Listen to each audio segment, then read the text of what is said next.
Hi guys! For today's video ay iinom tayo ng Blue Ternate Tea na kilala rin bilang Butterfly Pea Flower Tea. Hi guys! Good morning!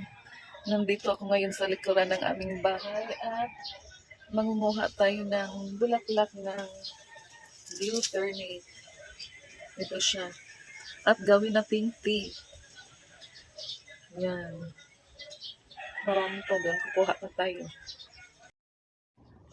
Isa itong natural na antioxidant na maaaring makatulong sa pagsuporta ng kalusugan ng balat at mataas ang anthocyanin na maaaring magkaroon ng anti-inflammatory na epekto. Nakuha guys.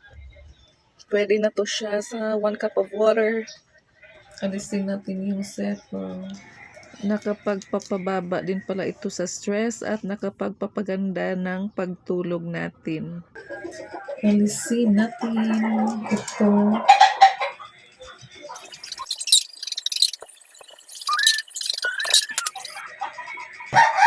Higasan natin guys.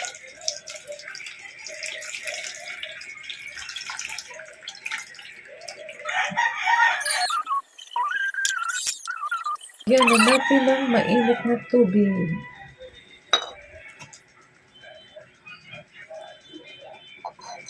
Ang tubig ay naging kulay blue. I-leave natin ng ilang minuto bago inumin. Nakakaganda daw ito ng ating mata at marami pang health benefits. So, uminom tayo nito guys para magiging healthy tayo. Thank you for watching guys. Please follow for more.